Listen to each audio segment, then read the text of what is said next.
જૂનાગઢમાં દિવાળીની રાત્રે ફટાકડા ફોડવાની સામાન્ય બાબતમાં દિવ્યાંગ ચુડાસમા નામના યુવાનની હત્યા નિપજાવવામાં આવી। પિતા, પુત્રી, માતા અને અન્ય બે શખ્સોએ મળીને યુવાન પર લાકડી ધોકાથી હુમલો કર્યો અને તેને મોતને ઘાટ ઉતાર્યો। તો પોલીસે તપાસ હાથ ધરી છે। તમામ આરોપીઓની ધરપકડ કરી લીધી। ઘટના સ્થળે રિકન્સ્ટ્રક્શન હાથ ધર્યું। આ દરમિયાન મૃતકની બહેન અને માતા તેનો ફોટો લઈને ઘટના સ્થળ પર પહોંચ્યા, જ્યાં પરિવારજનો અને જ્ઞાતિની મહિલાઓએ આક્રોશની લાગણી વ્યક્ત કરી છે।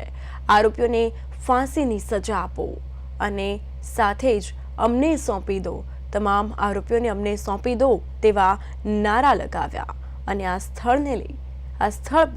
સ્થળ પર ગમગીની વાતાવરણ સર્જાયું છે અને તેમનું રિકન્સ્ટ્રક્શન કરવામાં આવ્યું। પોલીસે તપાસ કાયદાકીય કાર્યવાહી હાથ ધરી છે।